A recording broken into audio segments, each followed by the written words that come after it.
Okay. Hi, everyone. This is Cynthia Vaughn. I'm the Public Affairs Officer at Warrior Transition Command. And I just want to check and see who we have on the phone. Right now I have Lori Geckel, a representative from Divids, and Adam Ashton from the News Tribune. Is there anybody else? Is there anybody else there? Okay, and here in the room, the media that we have. Oh, hi, this is Cynthia Vaughn. Who just joined us?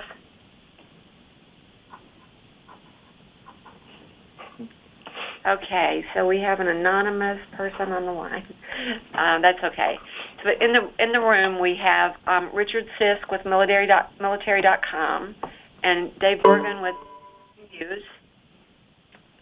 And Janie Ackman with NPR. And did somebody just join us on the phone? Okay. Well, we're going to go ahead and get started. But before we do that, I'd like to ask you all, whether you're in the room or on the phone, when you ask a question, please state your name and identify your organization so that we know who's talking. And the other thing we'll do is we'll make sure that each reporter gets a question, and then after that we can see if there's more time left for other questions. But right now I'm going to turn it over to Colonel Chris Toner. He's the commander of the Warrior Transition Command. He's going to start off with a statement, and then we'll take questions after. Yeah, so I guess we're on the cusp of good morning and good afternoon, depending on where you are and you're dialing in. But first off, I just want to tell everybody thank you for being here today, and thanks for joining me. I consider this a collaborative effort as we continue to render world-class care to our soldiers and families out there in our program. And it's important, and we asked to schedule this today so that we can provide you with facts and circumstances concerning the move to consolidate our Warrior Transition Units in our Warrior Care program. But I just ask that you bear with me. I'm gonna talk for quite some time here because there's a couple things I want to cover. And I know we're here to talk about consolidation, but there's actually one thing up front I want to talk about before we get into it. And I want to start off by saying just sort of qualifiers from my perspective is that, the Warrior Care program is an enduring program. We are not walking away from Warrior Care, and certainly this consolidation has everything to do with being able to provide world-class care to our soldiers and continue that mission. Within our program, there have been allegations of mistreatment, harassment, belittlement of soldiers. And I want to let everyone know out there, and I think most of you know that I'm on record of saying this previously, is that I treat all these allegations very seriously. They're investigated as appropriate out there, and that we are absolutely committed to our soldiers and our families to making sure that they get a world-class care. I personally believe this is our sacred obligation as an infantry commander, both a battalion commander in Afghanistan and then a brigade commander in Afghanistan. I've had my soldiers and families go through this program, and I'm absolutely committed to them. With respect to allegations of harassment, belittlement, and disrespect, my expectation and the expectation of all Army leaders and senior leaders is that all of our soldiers and family members, and quite frankly our cadre, are to be treated with the utmost of dignity and respect. We adhere to Army values, and there's zero tolerance for anything other than that. And we've done a lot through the years to address that and educate our folks across the board. But we are absolutely committed to eliminating that from our force out there across the board. And I say that as I transition to the first thing that I want to talk to you about. And so I'd ask that you keep what I just said in mind. And so last night, local news channel NBC4, Washington, D.C., rebroadcast their NBC Dallas affiliates 6 April television broadcast. I won't read the whole title, but it was titled "New Records Show Injured Soldiers Describe Mistreatment Nationwide." And I want to talk to you up front first about that because it's important that you have all the facts. I want to make sure you have the facts so that you can make your own assessment of the report again, that was aired last night, and this is a repeat of the same story that aired in Dallas on 6 April.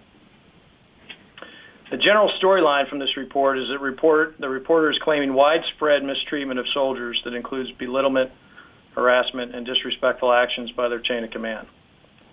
It's important to note that the documents that the reporter used for their story are from the 2010 to 2014 timeframe, covering all of our warrior transition units in the program at the time. And those reports are our own oversight reports from our own ombudsman. These ombudsmen are independent subject matter experts, well-trained, who are located in our military treatment facilities and our warrior transition units. And they serve as an advocate for our soldiers and family members. And not only in the warrior transition units, but they serve our veteran population that's seeking medical care and treatment. They serve our family members, and certainly they serve the soldiers that are assigned to that local installation. And I want to make sure that you have the facts concerning freedom of information material that we provided to the reporter team. And again, these are our oversight documents. This is not new news to us. These are documents that we have used to realize program improvements since 2010. I also want to tell you up front, in the February timeframe, the facts that I'm going to talk to you about here, we provided these same facts concerning the release of this material to the House Armed Services Committee, the Senate Armed Services Committee, professional staff members, the disabled American veterans, the Vietnam veterans, the Veterans of Foreign Wars, and the Iraq-Afghanistan Veteran Association. We provided them with all of this material prior to giving it to the reporting team. So again, in a collaborative effort to make sure that we are keeping our advocates and supporters and those folks that have vested interest in our program informed. This ombudsman data that we provided to the reporter is from the January 2010 to October 2014 timeframe. It comprises a total of 1,137 issues across all warrior transition units during that timeframe. A review of these issues led to the identification of 171 issues primarily identified as unfair treatment, a lack of communication, and disrespect. And again, these are issues or allegations, 171 out of 1,137. So you ask, well, what about the other 900 or so issues? Well, quite honestly, again, a reminder, some of those issues are from veterans, some of those issues are from family members outside the WTU, some of those issues are from soldiers outside the WTU. Some of those issues have absolutely nothing to do with what we would categorize as allegations of harassment, belittlement, or disrespect. So runs the gamut of I need to get an award added to my DD-214, I need financial supports for something, or I need to check on a status of my warrior transition packet to gain entrance in the war, et cetera, et cetera, et cetera. Okay, so we broke it down to 171 issues. It's important to note that all 171 of those issues were resolved with the great teamwork of the ombudsman, the soldier who brought the allegation, and the leadership. 92% of those were resolved once the issue was addressed with the leadership. And so again, I feel this is critically important that we maintain this capability in our ombudsman out there in our program. And the other 8% were resolved directly with the soldier. So it could have been a communication issue or something the soldier was unfamiliar with that the ombudsman helped resolve. Of the 171 issues identified, 135 were categorized as general type issues and 36 were categorized as harassment. So again, in these ombudsman's reports, if we had anything in there that was written to the point of belittlement, harassment, concerns against the chain of command, that's included in these 171 reports. And it's important to note of the 36 harassment issues, those were generally made by the soldier or family member. And so, again, I would highlight to you that those 171 were resolved, as I stated earlier. And then I want you to understand, as you take this into context, first off, if I have one soldier out there that has the perception, the belief that they are not treated with dignity or respect, or they feel like they're being harassed or belittled, that's a concern for me. That's a serious concern for me, and I take this seriously. I receive, and the Sergeant Major receives, the Ombudsman's report every morning. In fact, today we had 10 on the Ombudsman report. And those 10 reports were largely along the lines of financial assistance. One was a veteran, and the other reports were concerning the status of their Warrior Transition Unit packets to gain entry into the Warrior Transition Units. So I review those reports every day. I've done for the last 9 months that I've been in command. And if I see anything in there that concerns me with the respect of not treating soldiers with dignity and respect, I immediately engage with that chain of command, and we immediately find out what's going on with that allegation and actions taken as appropriate. I want you to understand that I expect zero tolerance and that we will treat all soldiers with dignity and respect. But I understand it's a human-based organization, and we're going to have those issues, and we need to address them immediately. But during this period of time, from 2010 to 2014, 45,111 soldiers were served in our Warrior Transition Units. So if you compare the 171 issues against the 45,111, that is 0.4% of the total population reported to the Ombudsman. Okay, so it's important you understand the context of this. And again, I'm committed to getting to 0%. Now, I'll break that down to you because as you watch the report, there'll be some discussion about the population has come down, it was higher than, et cetera. But let me just give you the per capita, okay, so we level the issues. So, and I'm talking specifically about the program improvements that we have made since 2007, but largely 2010 on. So in 2010, 1 of every 299 soldiers presented an issue. 2014, 1 of every 553 soldiers presented an issue. That's over a 50% reduction. And that 50% reduction can be attributed to program improvements. Those improvements such as everything from facilities. You know, we have soldier family and assistance centers that we've put into our warrior campuses out there that render a multitude of care for the soldier. We've redesigned our training program for our cadre and our senior leaders that occurs both in San Antonio and at my headquarters in Alexandria, where we bring in the leadership and we again go over these lessons that we've learned over time and make sure that we do not have these issues inside our formations. We have increased the cadre selection criteria, so that just took place last spring of 2014 with a policy that went out that made the criteria for selection for our cadre out there more robust, a higher quality level of cadre.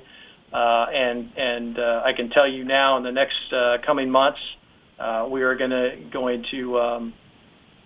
we are taking a look at right now of our cadre selection with the intent of even increasing that and making that a higher level of competition for our selection of our cadre. Our career and education program has been a focal point for us.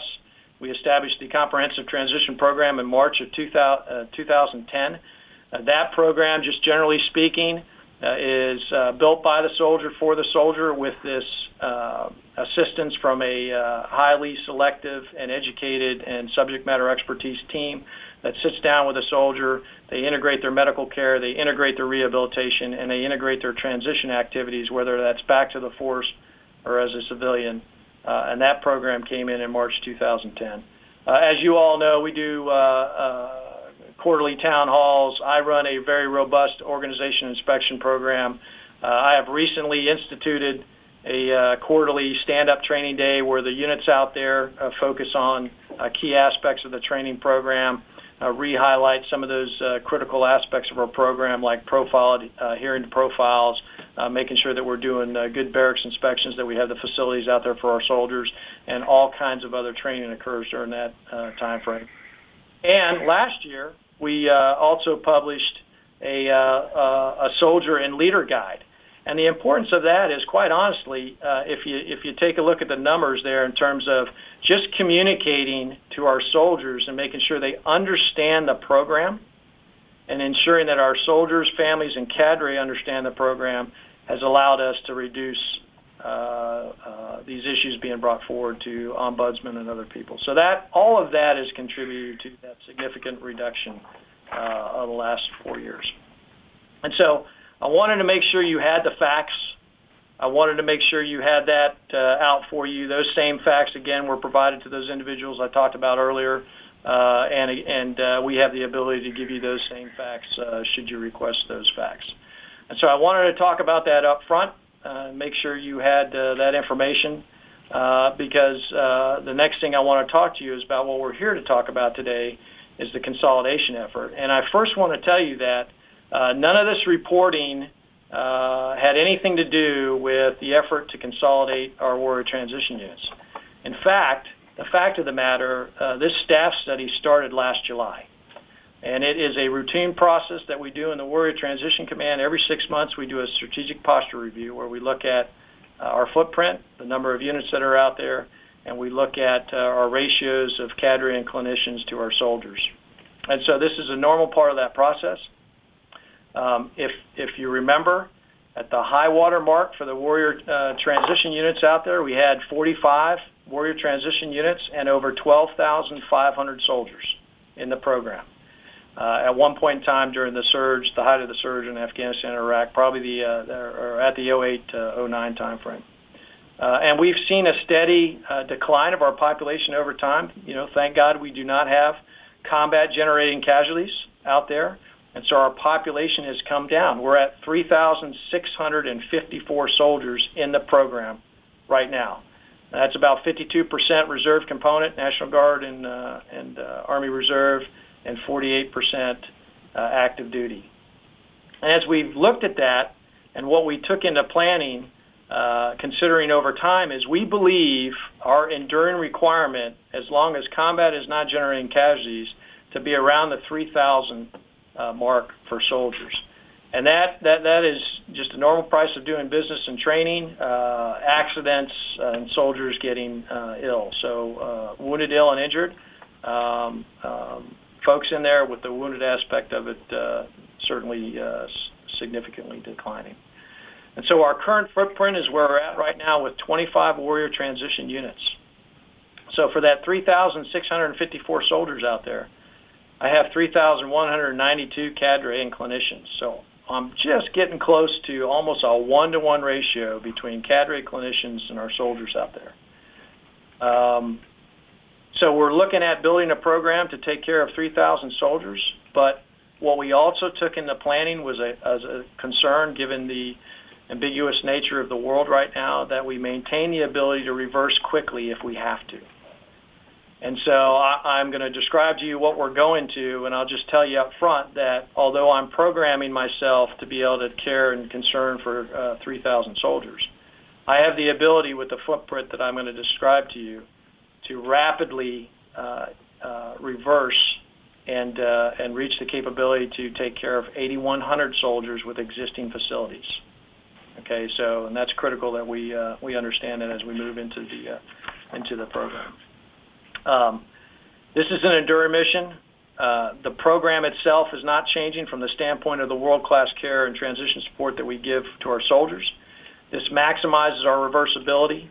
It is, as I lay this out for you, it is aligned with our divisions, our corps, headquarters, a large DMO MOB site, and I'll go over each one of these with you, and Walter Reed and Brooke Army Medical Center. It also achieves sort of a tipping point for us in terms of leadership focus. So we will no longer have company-size warrior transition units in the program. There will be either a brigade, a level unit, in one case a brigade, and the rest are battalion-level organizations. So as you know, with the brigade and battalion, you get that level of command team, you get a staff that's associated with it, and they're right there overseeing the execution of those companies in their footprint. This will allow us to increase standardization for care. It allows me to take an organizational inspection program with 25 units that, I pretty much was hitting them about every 18 months. Now I can get out there and I can conduct an inspection of my own inspection of these units every year. And this is in addition to all of the other inspections from outside agencies, whether that's DOD, Army IG, et cetera, that go down into our footprints. So we're moving from 25 to 15. I won't cover all the divisions, just to say that every division location has a Warrior Transition Unit. Every Corps location has a Warrior Transition Unit. One TRADOC installation, which has a large FORSCOM footprint and is also the large MOB demob site, is Fort Benning. We felt it was important to maintain a Warrior Transition Unit there. And then major medical centers, Walter Reed, which includes Fort Belvoir, and Brooke Army Medical Center. We will come out of Alaska. We'll maintain the capability right now in Hawaii and in Europe. The inactivations include the following locations, and they're sort of ordered in from large to small. Fort Gordon, Fort Knox, Eustis, Fort Leonard Wood, Fort Sill, Fort Polk, Fort Richardson, Meade, Balboa, which is a joint activity in San Diego, and Fort Wainwright. So it affects right now in the population about 800 soldiers. Let me talk a little bit about the soldiers in those inactivating locations. So right now the timeline for inactivation is to occur not later than 1 August 2016. And so we purposely built that timeline with the intent of setting the conditions for success for our soldiers to be attrited out of those units so that we do not have to move them or their families. We don't want to create that kind of friction or transition activity to a soldier. So we've built that timeline to August 2016 to address that. However, I will tell you that we also have done our vignettes and are prepared to move soldiers in the event that either clinically or from transition support activities, we cannot leave them in the units or they'll exceed the past the inactivation time. And so we have the ability to move those soldiers to another Warrior Transition Unit. But again, that's a last resort that we want to avoid, and we think we have the timeline that will facilitate that. I'll also remind you that that is not unique to this specific operation. Within the Medical Command in the United States Army, we move soldiers and families all the time to get the medical care they need. So those programs and policies are in place, and it's nothing that we have to create. Let me talk about soldiers that need to be entered in a Warrior Transition Unit that may no longer have that option in the location that they're at. So I'll use Alaska as an example. So the senior commander in Alaska who has identified a soldier that requires entry to the WTU, it is the same exact process. That process will not change. The commander, the military treatment facility commander, the senior commander, what we would call the triad of leadership, and part of the triad of care will identify that soldier for entry to the Warrior Transition Unit. And then we'll base it off of each individual soldier's needs. So if the soldier's predominant need is medical care and there's one location that they need to go to, then obviously medical care pretty much trumps everything. But if the soldier, for instance, is from Clarksville, Tennessee, wants to go to Clarksville, Tennessee, we have a Warrior Transition Unit at Fort Campbell, they can provide the medical care that they need, then by all means we're going to try to get that soldier co-located with their family and do the things that we need to do. So throughout the Army formations, CONUS or OCONUS, we have the ability to address soldiers' needs and get them to the care that they need. Now, with respect to the personnel impacted at these locations. So for the active duty military, very simply, they transition to a new duty assignment either at the location or as a part of a permanent change of station. For the reserve component soldiers, we would like to support them in their ability to continue through their commitment. But if their commitment exceeds the inactivation of that unit there, then we'll have to work with each one of those on a case-by-case basis. They may have a job they can transfer into at that location, or they may have to be released from active duty. This will impact approximately 300 GS-level civilians. And so last year, when we inactivated 5 warrior transition units and 9 CBWTUs, we did not incur a RIF last year as a result of that inactivation. And how we did that was we formed a personnel team at the Warrior Transition Command and United States Army Medical Command, and we worked with priority placement, military treatment facilities, and each one of those individuals to make sure that we supported them in their desires and transfers to other duties.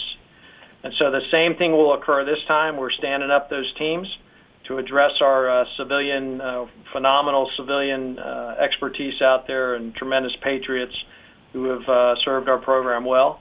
So I think some of those folks will be absorbed back into the Warrior Care Program where appropriate. Some of them will be absorbed into the medical care program as a part of MedCom, and then we'll work with other desires out there as appropriate. And again, we've given us that kind of timeline to be able to address that, which is a much longer timeline than we had last time.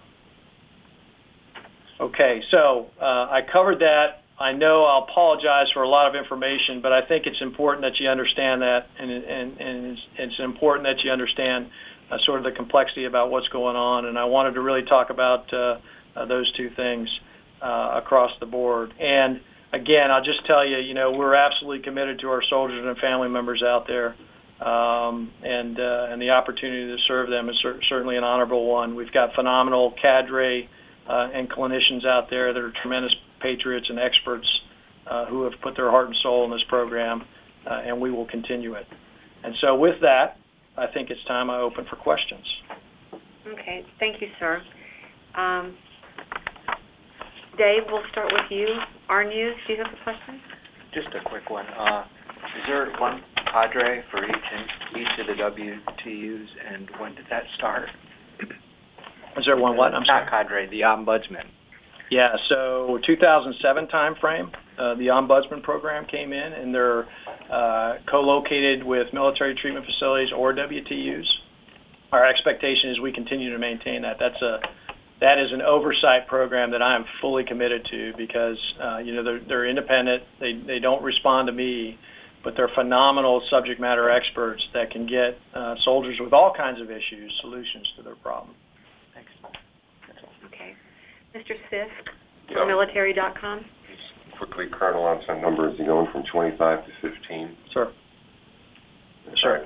Correct. And you expect to be losing something like 300 civilian workers out of that? It affects 300 civilian. Now, losing, it affects them. So our intent is to place these civilians, of course, according with their desire, but we were hugely successful in doing this last time, and we'll continue that. And what are your numbers now, sir, for those going through the program who return to active duty? Okay, so some statistics for you, right? Right now we're at 3654. Active component 1753. That's 48%. Reserve component 1901, which is 52%. I can break down the reserve component for you. National Guard's 887, and reserve is 1014. Over the total of the program, over 66,000 served. Over 29,000 of those soldiers have been returned to the force. 29? Over 29,000. So if you think about the remarkable aspect of that statistic is we're dealing with complex care and requirements, and returning that knowledge base and that leadership and that resiliency back to the force is just a huge testament to the program out there. And we've separated over 36,000 of those soldiers. 36,000. Right. Can you say how many of those were what the troops call chaptered out misconduct? No, I can't. I don't have that kind of data. So just to define that for you, the local installation commander, that senior mission commander who reserves the General Court Martial Convening Authority, That is their program, and they run that program. I don't track those statistics, nor do I have input in those decisions. Okay. We'll go to the telephone now. Mr. Ashton, do you have a question?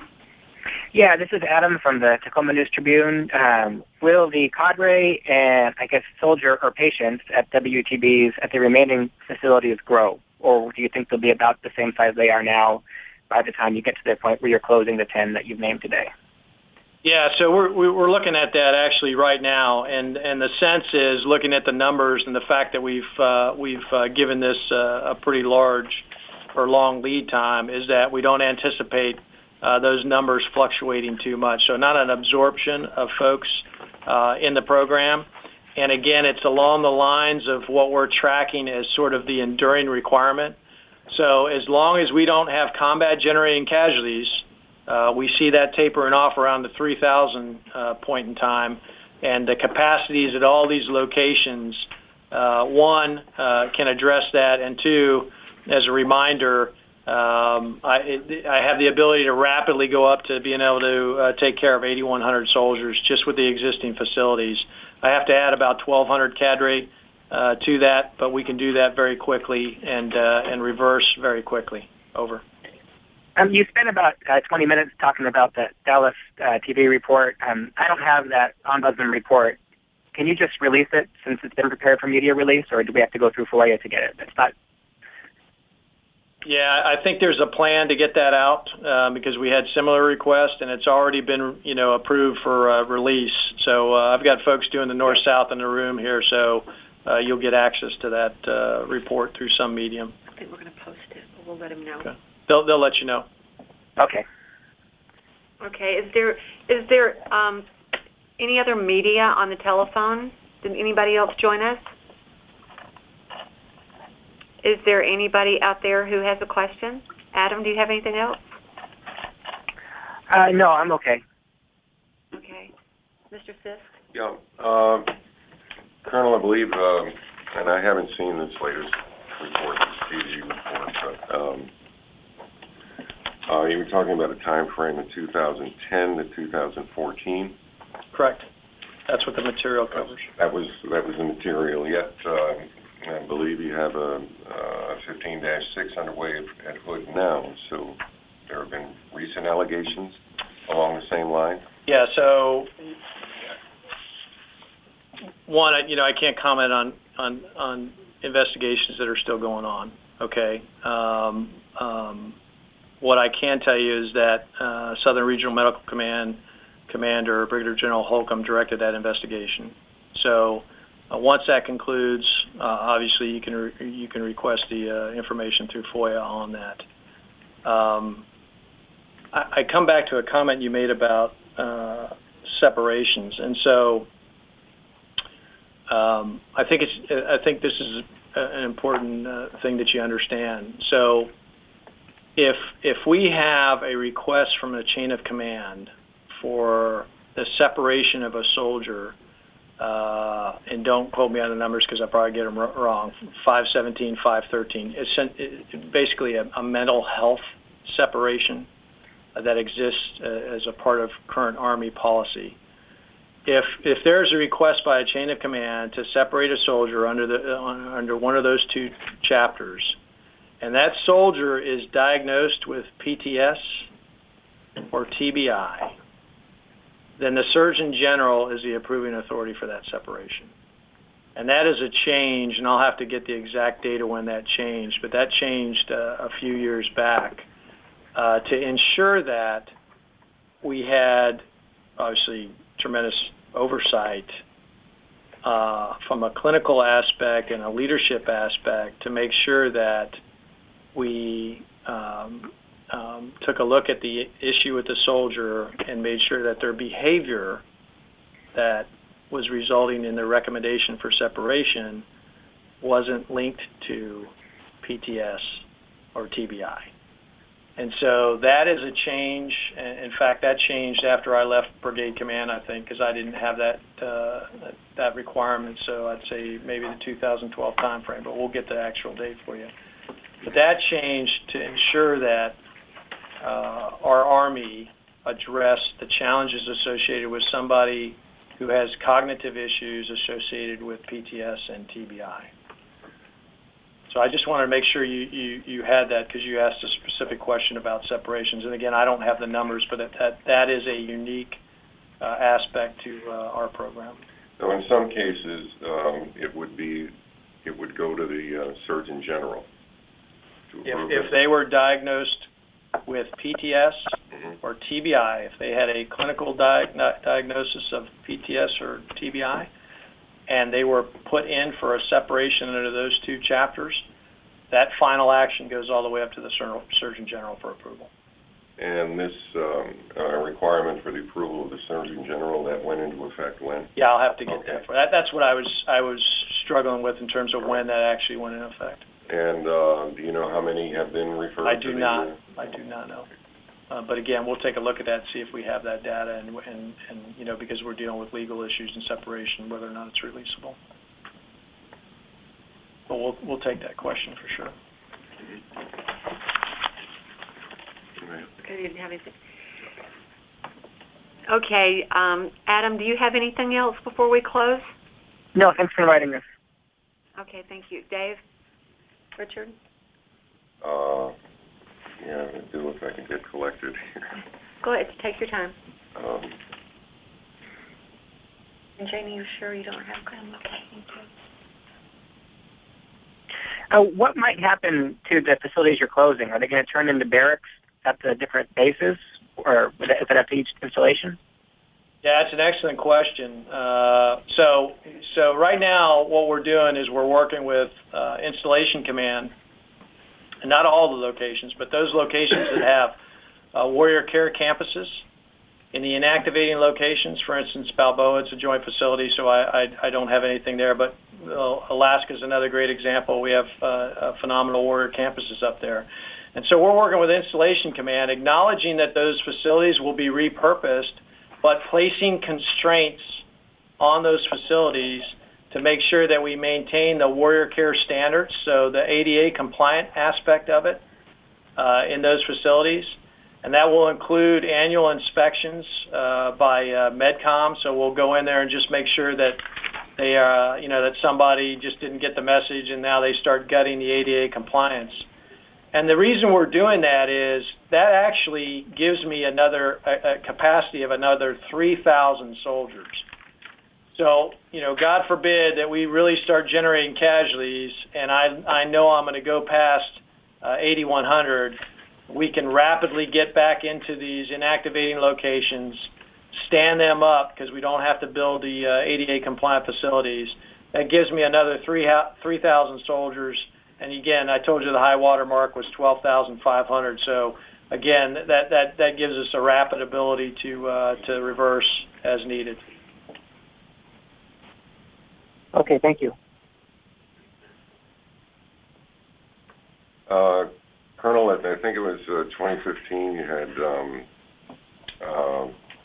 FY 2015, the Warrior Transition Unit, something like $790 million.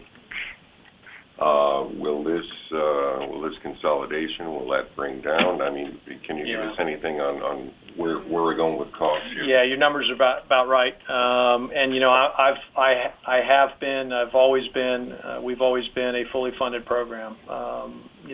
There's been no shortage of resources.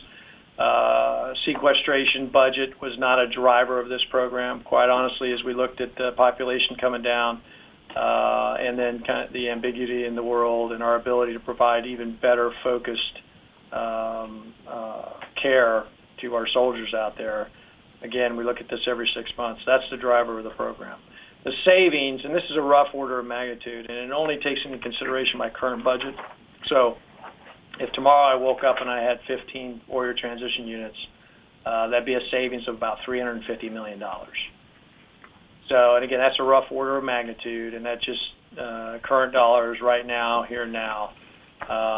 But given the fact that we're not closing until August of 2016, obviously we won't start to realize all of that savings until probably FY17. And again, sequestration, not a driver here. I had nothing. Not at all. Not at all. I have never been under constraints or pressured or anything in terms of the Warrior Care program. This is just, it is good stewardship from the standpoint of, and we've done it over time, as you've seen from 45 to 25, in terms of allowing us to match our resources with our highest troop locations, maintain that reversibility, allow me to provide focused leadership across the board, and so it's good to do that. I had one last question. Sure. Once it's reduced down to 15 WTUs, it has the capability to surge from about 3,000 up to, did you say 7 or 8? 8,100. 81. Okay. Right. And that's just the existing facilities. Now I have to apply cadre to that, about 1,200 cadre. Yeah, and so the story continues, right? So every 6 months we'll come back together and we'll take a look at it and we'll make sure our force structure is right and we'll make sure our ratios. We are hard on ourselves. We are constantly adjusting the program. I like to think of us as a very agile organization that takes input and changes rapidly. From a personal standpoint, again, as a battalion commander in Afghanistan in 2006, we did not have warrior transition units. We had medical holding companies. My soldiers did not have access to this program that we have today, and the Army learned from that. As late as 2012, as a brigade commander, stood up was there when the warrior transition unit stood up at Fort Knox, and my soldiers coming back from Afghanistan had the ability to heal and rehabilitate and get transition support right there where they were. But we're not satisfied. We're hard on ourselves. We're constantly assessing the program, and we will continue to do that over the course. And so I think it's important to note. Some of these facilities that are slated for closing, some of them only opened recently, didn't they? Fort Knox is 2012? Or? Yeah, I think Fort Knox was actually probably 10 or 11-ish. Yeah, so I was in there as brigade commander in 2009. We can get you the exact dates. Mm-hmm. But again, that ties into the aspect about maintaining those constraints in those facilities that we think is hugely important. And so we don't want, as they're repurposed, because they're phenomenal facilities, they're barracks, but we don't want them to go into the barracks and reduce that ADA compliance, those kinds of things. So those are the constraints that we want to put on the program to make sure that we maintain that. And Colonel, again, could you please go through if someone, a commander at a base that will be lacking a warrior transition unit, decides that one of his soldiers is in need of the warrior transition unit facility, would you then go to the next nearest WTU, look for something in the civilian community, or what happens? So the senior commander is the top of the triad of leadership, and the military treatment facility commander at that location, they will follow the same process that they're following right now. And so there's a process where the soldier is clinically assessed, and leadership makes a decision that they meet entry criteria, and so that is routed through the regional medical command, and a determination is made on what location they go to. Let me give you an example. So we're already doing this in Korea, right? So a soldier identified that meets warrior transition unit criteria in Korea is processed back through medical channels, regional medical commands, and a warrior transition unit is identified for that soldier. And that soldier is PCS'd out of Korea. They're sent to that warrior transition unit, and that's where they reside. Every effort is made, as we know soldiers heal better, closer to their families, to get them closer to their families. But at the end of the day, obviously, safety and medical care for that soldier takes precedence. So the system exists as it is right now, and we have the ability to assign those soldiers. We're just increasing, obviously, the obvious aspect of it is you're increasing the areas. So right now I have warrior transition units in Alaska. We won't have those units there, and we'll have to start identifying those soldiers for movement out of Alaska. And does this consolidation effort, does this affect at all the existing community care units? No, it doesn't. So let me give you some numbers of community care right now. And as you know, a fairly new program has been up since October, so we're still assessing the effectiveness of the program. We have 577 soldiers in the program right now. It's largely a reserve component program. We have 39 active, 301 National Guard, and 237 Army Reserve. So we feel it's an important program. We're taking a look at reducing the transition friction that soldiers may have that are going into a CCU, and I'll give you an example, and that we maintain this function and capability at all our warrior transition units. So you might not see a community care unit company at a warrior transition unit, but what you'll have is a CCU capability or function. So a good example is if I took the CCUs out of Texas, for instance, and I had, or put it just only at Fort Hood, and I had a soldier that was in a CCU, and he or she were living in Phoenix. Well, they're literally driving by Fort Bliss, every quarter to go in and get their assessment at Fort Hood, because we bring these soldiers in and we assess them. That's an important part of the program. And so, what I believe is we need that function everywhere so that the soldier doesn't have to drive past Bliss. They are managed by Bliss, and there may only be a few soldiers, right, in that particular, we call them catchment areas, but that we have that capability in there so we're not dragging the soldier and causing that kind of friction out there. So we're taking a look at the program. We need to assess how we're doing in the CCU. It's obviously, as you know, sir, hugely popular, and we feel it's important for soldiers to heal near home. And the other, sort of emotional aspect of CCUs is we have a lot of our terminally ill soldiers in those CCUs, and they are at home with their family, in their communities, and we feel that that's important to support them in that aspect. How many CCUs now? So we're at 11 CCUs, and that means we'll go to a function capability at the remaining 15. So a good example is right now you do not have a CCU at Fort Campbell. The CCU is at Fort Knox. So that capability in some capacity form will transition to Fort Campbell. Okay.